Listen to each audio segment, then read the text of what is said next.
Hello, I'm Harry Riley. Welcome to Harry's 10-Minute Tales. This is called Virtual Extinction. This story is fiction, and resemblance to anyone, living or dead, is purely coincidental. Leslie and Colette Norman had one child, a boy they called Connor. Being wealthy, they gave in to his every whim. He soon had everything money could buy.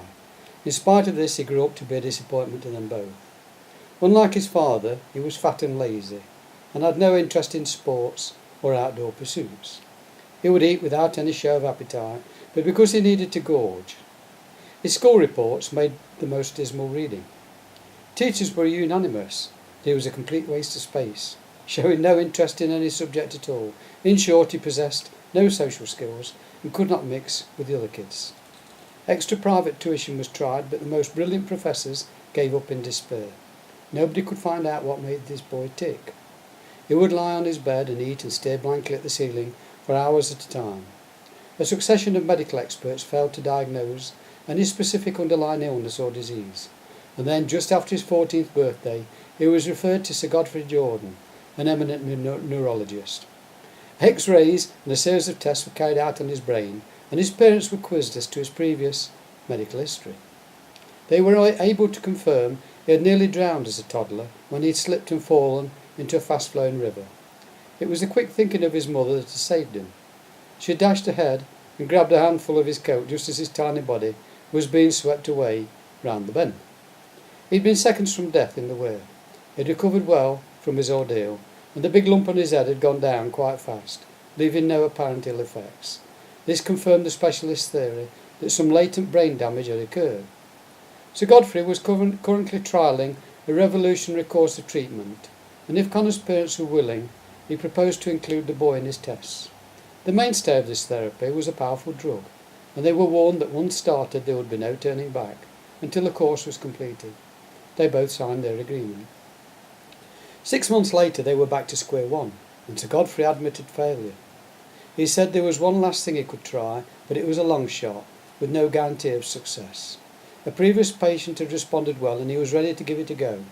The parents felt they had nothing to lose, as the boy's future was at stake. It meant an operation this time, and the surgeon would remove a section of his skull to try and stimulate a part of the brain that may have been affected by a childhood injury. It was a risky procedure and took several hours before Connor was wheeled to the intensive care unit for close observation. Next day Sir Godfrey met the parents again and said he had good news and bad news for them. Connor came through very well, and we have inserted a chip just beneath his skull. He is awake now and speaking very coherently, but you should prepare yourselves for a shock. The boy you knew as Connor has gone forever. I believe he has changed beyond all recognition. That is the good news. The bad news is that he will have to take my special pills every day for the rest of his life, or face a disastrous relapse. It could be the end of him. You must insist he never fails to take them every single night. The doctor hesitated at this point, as if wondering how to frame his next words. You never considered having more children? Colette looked sharply at her husband, horrified they should have been asked such a personal question. Leslie Norman had no difficulties. They explained they both had careers and had already left it as late as they dared when their son came along. Sir Godfrey smiled, nodding his head and understanding their argument completely. Well, you will be surprised to know that Connor is perfectly lucid and controlled in his thinking and actions, and keen to get out of bed. But he now has a brother. He is called Dominic, and I ask you to accept him as a full member of your family. It will be difficult for both of you, but I beg of you to raise no objections or present any problems on account of this new situation.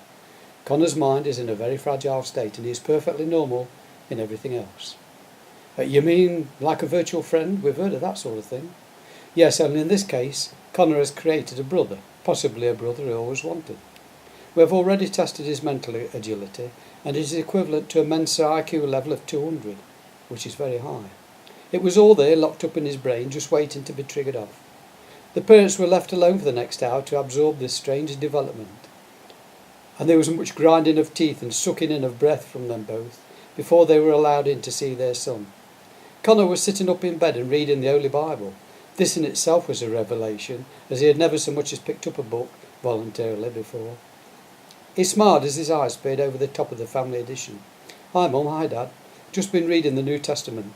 Never realised it was so fascinating. Can't wait to get down to our local church and sign on. Both me and Dominic, that is." His parents looked at Sir Godfrey for guidance, and he was quick to agree. "Of course you must go, both of you." Leslie nodded and encouraged his wife to do likewise. They were confirmed atheists. The next 5 years saw a remarkable change in the life of Connor Norman. He became the star pupil at school and easily won a place at Oxford University. The debating society had never had such a sparkling and witty member. The once fat boy had grown into a tall athlete, and everyone tolerated his eccentricity as he constantly introduced his younger brother to all he met.